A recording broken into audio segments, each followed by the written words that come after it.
They walk through life quietly, almost unnoticed. But if you've ever been in their presence, you'll remember it. There's something different about them. An aura you can't quite explain. They don't chase the spotlight. They don't fight to be heard. And yet when they finally speak, the entire room feels it. These are the Lone Wolf Empaths. And while society might label them as loners, antisocials, or outsiders, the truth is far more complex and far more powerful. Because being a lone wolf empath is not about rejection. It's not about running away from the world or hiding from people. It's about survival. It's about carving out a path that very few could ever walk, because their nervous system, their heart, and their soul were designed differently. They don't just exist in the world, they absorb it. They feel it all. The noise, the tension, the emotions everyone else ignores. Those are the things that carve into their very being. And so they learn early on, if they don't step away, if they don't retreat into solitude, they'll be destroyed by the weight of it all. But here's the paradox. As much as they long for peace and distance, they also crave connection. They yearn for intimacy, love, and deep bonds with people who can truly see them. It's this tension, this constant pull between needing others and needing silence, that shapes their entire existence. It's not a weakness. It's not a flaw. It's the heart of what makes them lone wolves. And yet, this path comes with its shadows. People misunderstand them. Some call them cold. Others call them strange. But what most people don't realize is that the lone wolf empath is not running away from others. They're running toward themselves. Their solitude isn't emptiness. It's medicine. It's a way of soothing a system that feels too much, too fast, too often. It's the only way they can come back into balance. Now, if you've ever felt like you live in this strange contradiction, desperate to belong, but also desperate to be alone, you're not crazy. You're not broken. You may just be one of them. And once you realize that, everything changes. Because the world has always needed people like this. Empaths who can sense the undercurrents no one else sees. Lone wolves who refuse to follow the crowd blindly. When those two merge into one, the lone wolf empath, you get someone who not only feels deeply, but also has the courage to walk their own path. And here's where it gets interesting. These aren't just traits or personality quirks. They're survival strategies. They're spiritual callings. They're signs of a deeper, more profound journey that most people will never understand. In fact, there are 6 defining traits that shape the lone wolf empath. The first 3, longing for solitude and connection, cycles of addiction and codependency, and bursts of overwhelming creativity, have already been revealed before. But today we go deeper, because there are 3 more traits that are rarely talked about, and when you hear them, something inside you might finally click into place. But before we dive into those new revelations, let's take a step back, because to understand where the lone wolf empath is going, we first have to understand where they've been. We need to revisit the foundations, the first 3 traits that define their journey, their struggles, and their hidden power. And make no mistake, this isn't just another list of personality traits. This is a map, a guide for those who have walked through life feeling different, misunderstood, or even broken. A way to finally put words to an experience that most people cannot comprehend. Because at the end of the day, the lone wolf empath is not here to fit into society's mold. They're here to break it.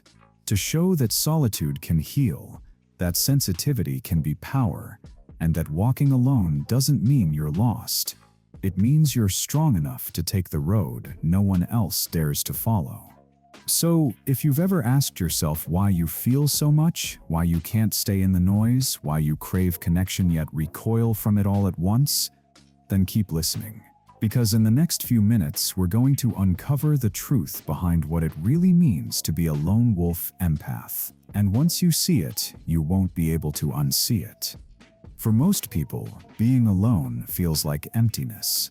They search for company the moment silence stretches too long. They turn on the TV, scroll through their phones, or surround themselves with noise just to escape the weight of isolation. But for the lone wolf empath, being alone is not a void.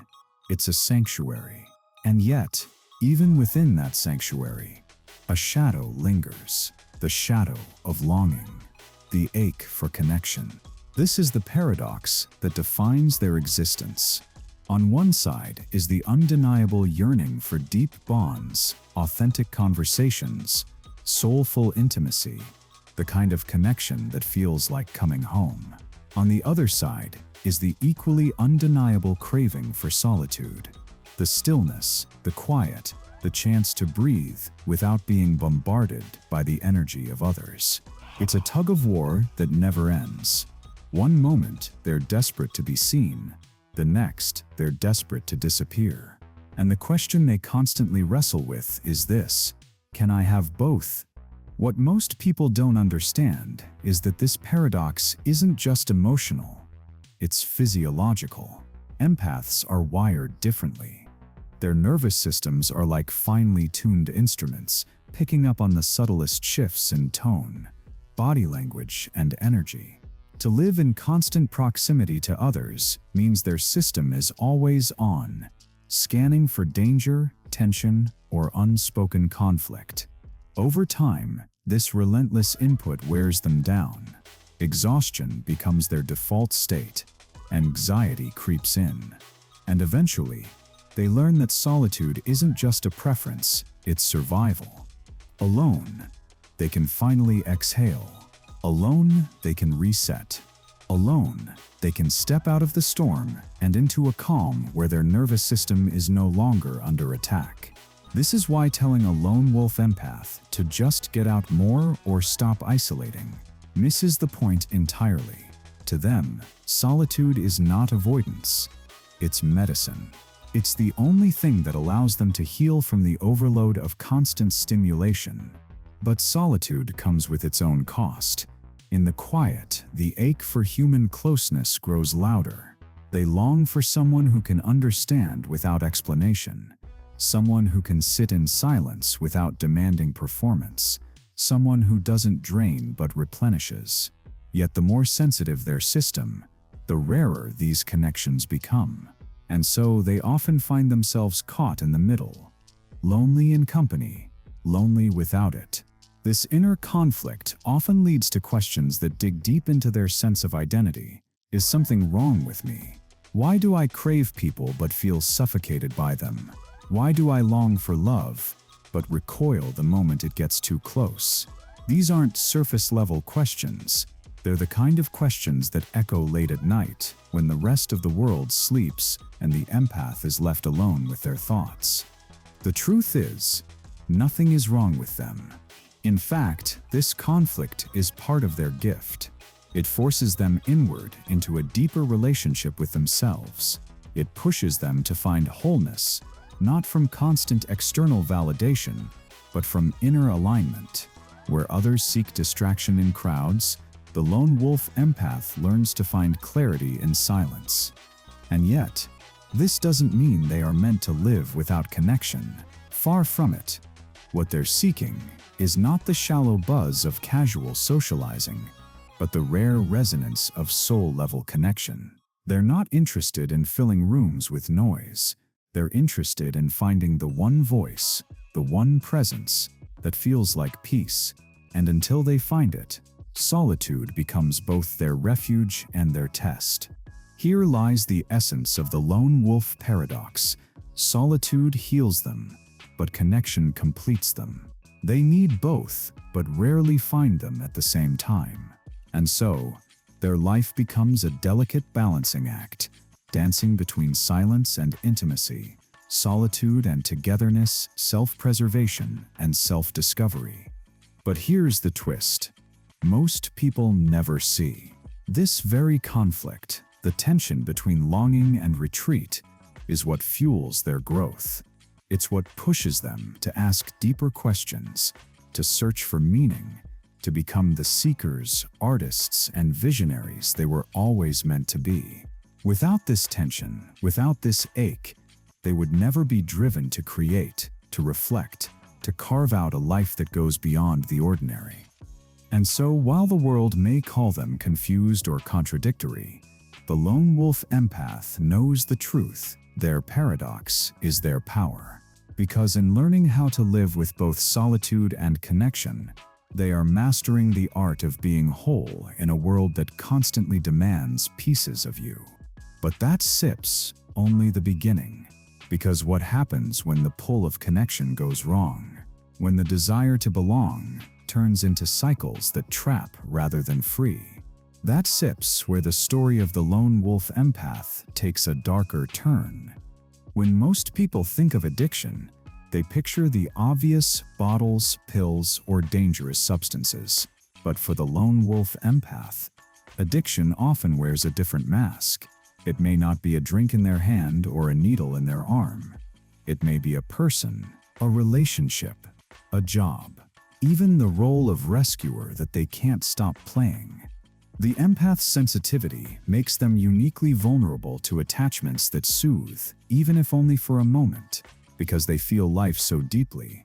The highs are higher, and the lows are devastating. And when you live with that level of emotional intensity, it's natural to seek something, anything, that brings temporary relief. For some, it becomes substances. For others, it's pouring themselves into work until they burn out. But perhaps the most common and the most hidden addiction for lone wolf empaths is people. Not just people in general, but people who need saving. People who are broken, chaotic, or toxic. Because deep down, the empath has learned that their value comes from healing others. Maybe it began in childhood, when peace at home depended on their ability to sense moods and keep harmony. Maybe it started with an early relationship where love meant fixing someone else's mess. Whatever the origin, the pattern is the same. They become the rescuer, the savior, the one who gives until nothing is left. And just like alcohol to the alcoholic, rescuing becomes their drug. The rush of being needed, the temporary high of making someone else feel better, the illusion of control in a world that feels uncontrollable. But what goes up must come down. And when the person they've saved inevitably falls back into old patterns, or worse, drags the empath down with them, the crash is brutal. They're left drained, anxious, and wondering why they can't seem to break free. This cycle is especially dangerous for the lone wolf empath because it disguises itself as love. They tell themselves they're just being caring. They convince themselves that loyalty is strength, but the truth is, it's addiction by another name, a dependence on another person's chaos to give their own life meaning. Breaking free from this pattern isn't easy. In fact, it often feels like withdrawal. The empath who finally cuts ties with toxic attachments may feel a hollow ache inside, like a part of them is missing. They may feel restless, agitated, even bored. But here's the secret most don't realize, that boredom is actually a sign of healing. It's the nervous system recalibrating after years of overstimulation. It's the space where the false highs have been stripped away, leaving room for something real to emerge. And what fills that space is where the magic begins. Because when the empath no longer numbs themselves with destructive attachments, their natural gifts rise to the surface. The creativity that was once suppressed by endless cycles of drama and distraction finally bursts through. Their sensitivity, no longer hijacked by someone else's chaos, becomes the fuel for art, ideas, and visions that can move the world. But before that breakthrough comes, there's always the temptation to slip back, to return to the familiar pain of unhealthy bonds, rather than face the discomfort of silence. It takes strength, a strength few recognize in themselves, to to sit in that silence long enough for true healing to take root. This is the test of the lone wolf empath. Will they keep numbing their sensitivity with cycles of addiction and attachment, or will they endure the temporary discomfort of withdrawal to reclaim their power? Those who choose the second path discover something extraordinary, that their sensitivity isn't a curse, but a source of endless creation and resilience. And yet, even when they break free from toxic cycles, the empath's journey is not complete. Because the energy that once fed their addictions doesn't just disappear, it transforms. It becomes fire. The fire of imagination, artistry, and vision. Which leads us directly into the next defining trait of the lone wolf empath. When the lone wolf empath finally steps out of toxic cycles, when the noise of addiction and the weight of unhealthy attachments begins to fade, something remarkable happens. It doesn't happen overnight. It doesn't arrive with fanfare. At first, it feels like emptiness, like staring into a void where the chaos used to be. But slowly, almost imperceptibly, that void begins to glow. And from that glow emerges their most powerful gift, creativity. Empaths are natural creators, though many don't realize it until they've cleared away the clutter of distractions. Their sensitivity, the very thing that often overwhelms them, is also what allows them to perceive the world in ways others cannot. They notice the small details no one else sees. They hear the subtle shifts in tone that change the meaning of an entire conversation. They feel emotions so vividly that they can translate them into art, writing, music, or ideas that strike people straight in the soul. For many lone wolf empaths, creativity is not just a hobby, it's survival. It becomes the outlet through which they process the flood of sensations and emotions that bombard them daily. Without it, all that energy turns inward, becoming anxiety, depression, or burnout. But when they allow it to flow outward, onto a canvas, into a journal, through a melody, or even in the way they design their environment, it transforms. What once felt like a curse becomes a channel of beauty, connection, and meaning. Yet, creativity for the empath is a double-edged sword. When they're caught in addictive cycles, their creative fire dims. Some may even use their creativity destructively, channeling it into fueling the very patterns that hurt them.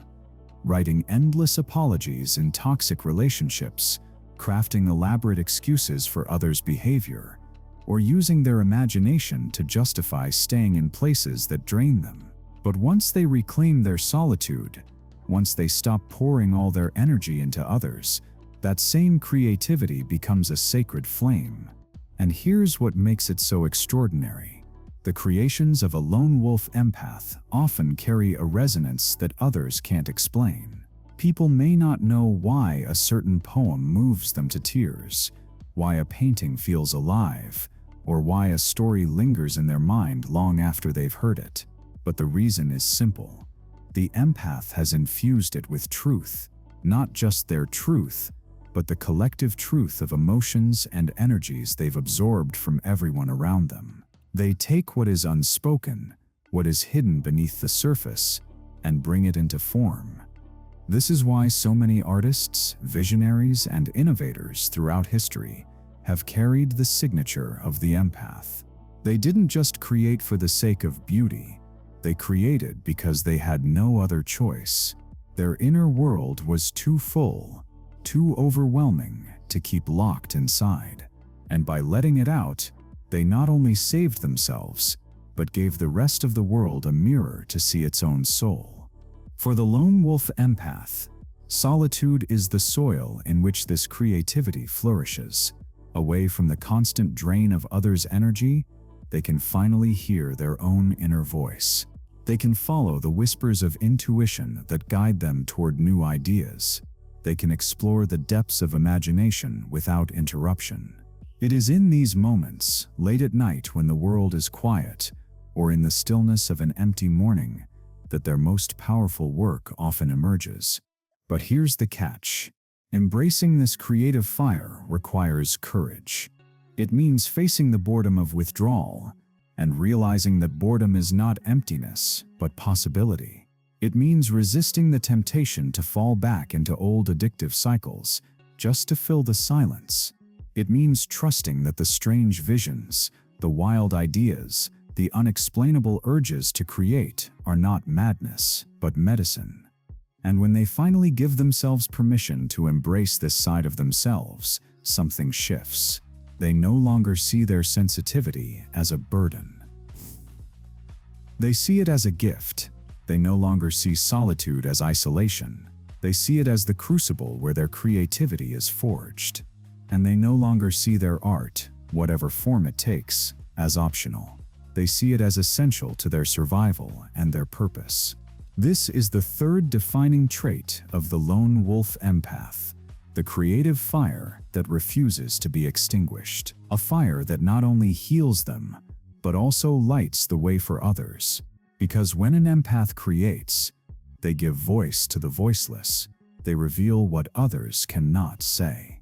And in doing so, they remind the world that sensitivity is not weakness, it is the raw material of greatness. One is Sid.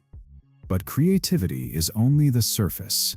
Beneath it lies something even deeper, something far more unsettling, the relentless questions that haunt their mind, questions about life, meaning, and existence itself. And this brings us to the next trait, one that separates the lone wolf empath from almost everyone else around them.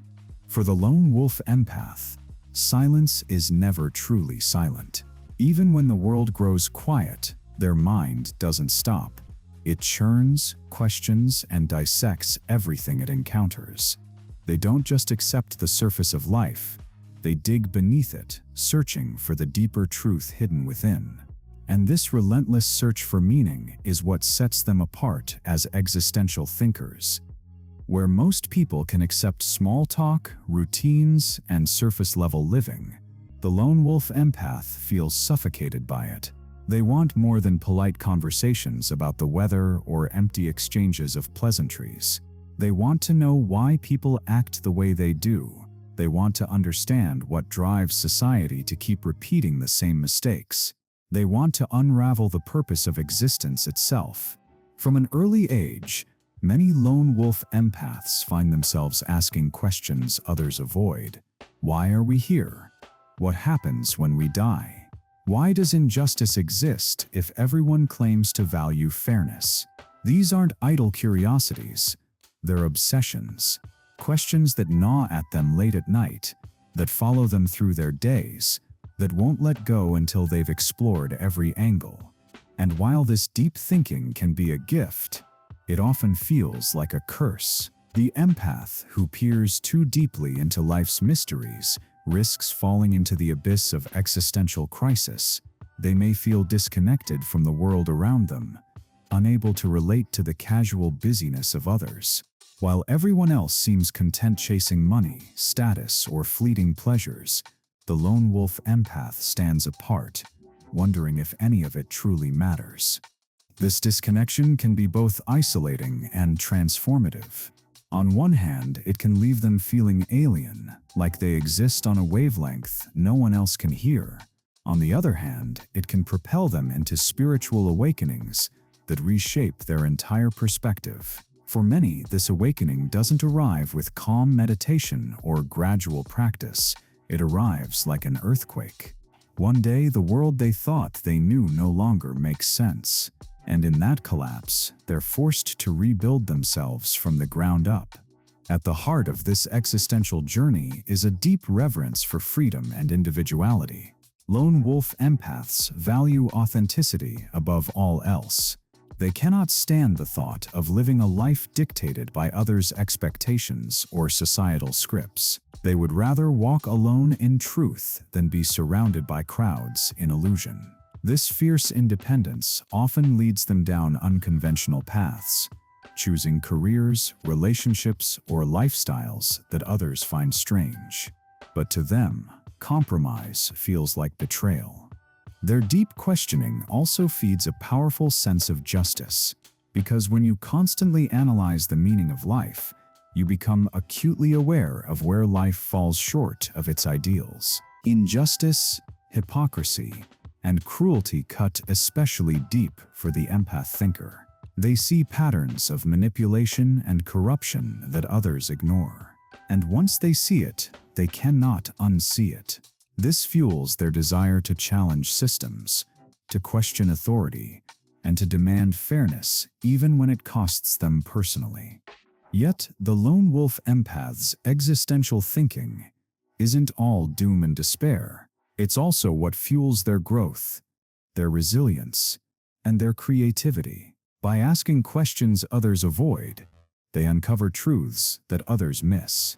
By rejecting surface-level living, they cultivate depth. By wrestling with meaning, they eventually discover purpose, not the kind handed down by society, but one forged from within. Of course, this path isn't easy. Many empaths wrestle with feelings of emptiness when answers don't come quickly. They may feel like outsiders, drifting away from the normal flow of life, but with time, they come to see this as a gift rather than a flaw. Because while others are content to exist, the lone wolf empath is driven to live, to truly understand what it means to be human, to peel back the layers until only truth remains. And in that pursuit, they often stumble into the very experiences that transform them. Moments of spiritual awakening, sudden clarity, or powerful shifts in perception that alter their lives forever. These awakenings may be painful, but they are also liberating. They free the empath from illusions and bring them closer to their authentic self. This is why existential thinking is not just a trait of the lone wolf empath. It is their compass. It guides them through solitude. It shapes their creativity. It defines their values. And while it may set them apart from the majority, it also sets them free. But with great depth comes great sensitivity. Because when you see beneath the surface of life, you also feel its undercurrents more intensely, which leads us to the next defining trait of the lone wolf empath, their hyper-awareness of energy, a gift that can feel like both a blessing and a burden. Step into a crowded room, and most people see people, tables, chairs, laughter, maybe a little background music. That's it. But for the lone wolf empath, walking into that same room is like stepping into a storm. They don't just see faces, they feel the exhaustion in the mother sitting alone. They don't just hear laughter, they sense the insecurity behind it. They don't just notice the decor, they feel the tension vibrating in the walls. To them, everything is alive with energy, and that hyper-awareness, though invisible to others, defines how they experience the world. This ability is both a blessing and a burden. On one hand, it makes the empath deeply intuitive. They can sense dishonesty before a word is spoken. They can walk into a space and immediately know if something is off. They're often the first to notice when a friend is struggling, even if that friend insists they're fine. Their sensitivity gives them insight that others mistake for intuition, when really it's just perception so sharp it borders on psychic.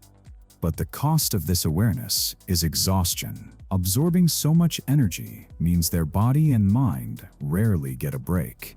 Simple activities like grocery shopping, attending a party, or sitting in a busy cafe can feel like an assault. While others walk out energized by social interaction, the lone wolf empath leaves drained, their system overloaded from carrying what isn't theirs. And this is why solitude becomes so essential. Alone, they can finally release the excess energy and return to balance.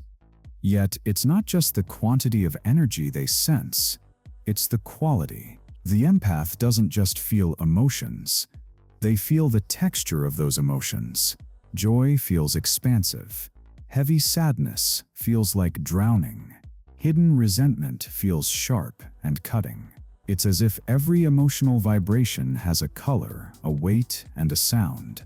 and the empath is tuned to pick it up whether they want to or not. This is also why they avoid crowds. It's not that they dislike people.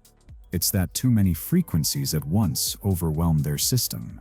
They thrive in one-on-one interactions where they can focus on a single person's energy without being bombarded by dozens of others. And even then, they choose carefully. Because for the empath, spending time with someone isn't casual. It's intimate. They can't help but merge, to some degree, with the energy of whoever they're with. And if that energy is chaotic, they'll carry it home like a second skin.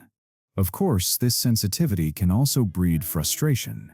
Many lone wolf empaths go through periods of bitterness, muttering to themselves that people just suck, and in a way, that's understandable. When you're constantly bombarded by negativity, dishonesty, or denial, it's easy to see humanity through a cynical lens. But the mature empath eventually learns something important. Judgment drains you just as much as other people's chaos. The key, then, is neutrality. Learning to sense energy without attaching to it. Practicing what some call radical acceptance. The ability to witness people's struggles without internalizing them.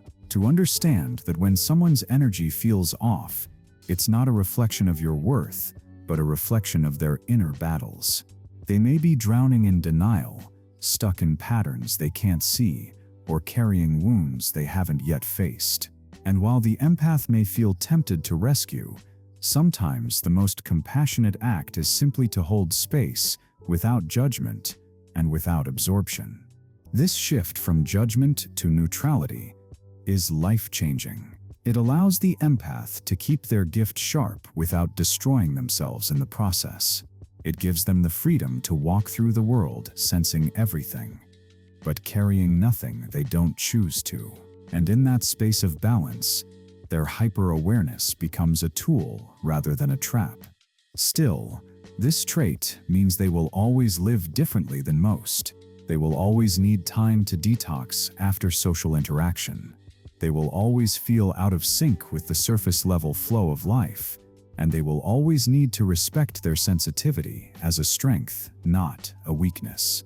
Because in truth, this hyper-awareness of energy is what makes them healers, artists, and guides. It's what allows them to see beyond masks, to connect beyond words, to notice what others overlook. But with such sensitivity also comes another challenge: leadership. Because when people sense your depth, your insight, and your ability to read what others cannot, they will naturally look to you for guidance, even if you never asked for it. And that's where the next trait comes in: the reluctant leader. Leadership is a word that stirs mixed feelings in the lone wolf empath. On the surface, it seems like the last role they'd want. They don't crave the spotlight. They don't enjoy giving orders. They don't measure success by how many people follow them. And yet, time and time again, they find themselves in positions where others naturally look to them for guidance. Not because they demanded it, but because their presence commands it. The lone wolf empath rarely sets out to become a leader in the traditional sense. They're not the ones campaigning for authority, climbing the corporate ladder, or trying to control others. Their independence runs too deep for that. They see hierarchy as artificial, a structure built to maintain power rather than truth. And so, they resist it. They don't want to stand above others. They want to stand beside them. But here's the paradox. The very qualities that make them resist leadership are the ones that make them effective at it. Their strong sense of justice means they can't ignore unfairness. Their empathy means they understand people on a level most managers never will. Their honesty and refusal to sugarcoat means when they finally speak, people listen. They don't have to force respect, it's given freely, because others can feel the authenticity behind their words. Still, leadership for the lone wolf empath doesn't look like it does for others. They're not dictators. They're not performers. They're not interested in power plays or manipulation. Instead, they lead by example, by integrity, by being so grounded in their truth that others can't help but notice. To them, leadership isn't about commanding, it's about inspiring. This is why many lone wolf empaths end up as what you might call reluctant leaders.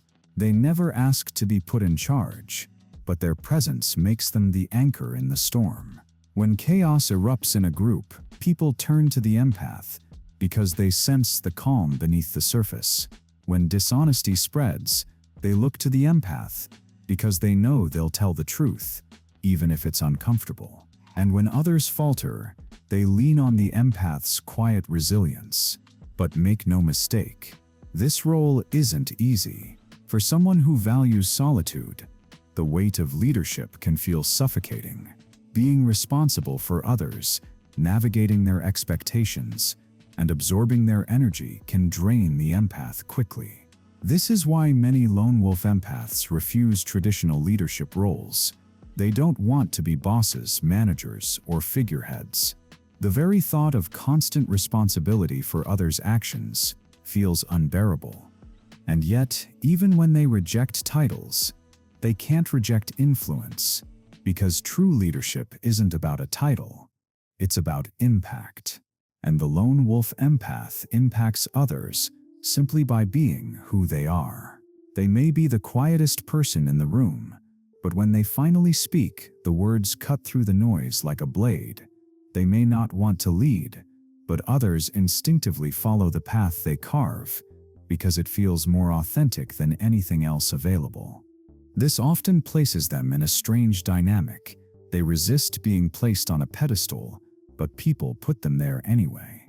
They resist being treated as if they have authority, but people still look for their guidance. It can feel frustrating, even unfair. But with time, many lone wolf empaths learn to accept this role on their own terms. They realize they don't have to lead in the way society expects.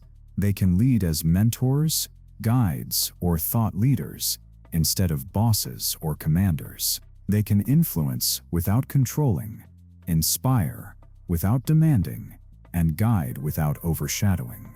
In fact, some of the most powerful leadership the lone wolf empath offers happens quietly. It's in the way they live with integrity when no one's watching. It's in the courage to speak uncomfortable truths. It's in their refusal to conform, which gives others permission to question conformity too. They don't tell people what to think. They show them how to think for themselves. This is why people often describe them as disruptors, not because they cause chaos for the sake of it, but because their honesty cuts through illusions. They expose what's broken, what's unjust, what no one else wants to acknowledge. Some will find this threatening, others will find it liberating. Either way, it commands respect. Ultimately, the lone wolf empath's leadership is less about leading people and more about leading energy. They don't see themselves as rulers.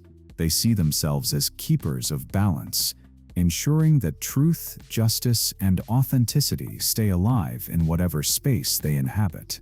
They may never seek the role, but when it comes to them, they handle it in the only way they know how, by being real, by being fair, and by being themselves. And so, leadership for the lone wolf empath becomes something deeper, not a job, not a title, not even a responsibility, but a calling, a way of standing in their own truth so fully that it lights the way for others, whether they intend it or not. Which brings us to the final piece of this journey. After exploring solitude, addictions, creativity, deep thinking, sensitivity, and reluctant leadership, what does it all mean? What does it add up to? And what is the true message of the lone wolf empath's path? That answer lies in the conclusion. So now we arrive at the end of this path, the final piece of the map. We've uncovered 6 defining traits of the lone wolf empath, each one a mirror reflecting not only their struggles, but their hidden strengths. The paradox of craving connection yet needing solitude. The cycles of addiction and attachment that test their resilience. The creative fire that refuses to be extinguished. the relentless existential thinking that pulls them into deeper truths, the hyper-awareness of energy that both burdens and empowers them, and the reluctant leadership that emerges whether they choose it or not. Taken one by one, these traits may seem like contradictions, but together they form a portrait of someone who is not broken, not weak, but profoundly unique. The Lone Wolf Empath walks a path that few could understand, let alone endure. And yet for them, this path is not just survival, it is transformation. The world often misunderstands people like this. Society teaches us to value extroversion, conformity, and constant connection. We're told that to be alone is to be lonely, that sensitivity is weakness, that questioning life makes you unstable, and that refusing leadership means you lack ambition. Against that backdrop, the Lone Wolf Empath can feel like an outcast. But the truth is the opposite. What looks like weakness is actually wisdom. What looks like withdrawal is actually healing. What looks like contradiction is actually balance in disguise. Because the empath doesn't just live in the world. They feel it, and in feeling it, they see what others overlook. They recognize the unspoken patterns, the hidden energies, the truths buried beneath layers of noise. Their solitude teaches them strength. Their addictions teach them discipline. Their creativity teaches them expression. Their thinking teaches them meaning. Their sensitivity teaches them compassion. And their reluctant leadership teaches them authenticity. Every challenge they face becomes part of the arsenal they carry forward. Perhaps that is the real lesson of the Lone Wolf Empath, that what feels like isolation is actually initiation. Each step away from the crowd leads closer to the self.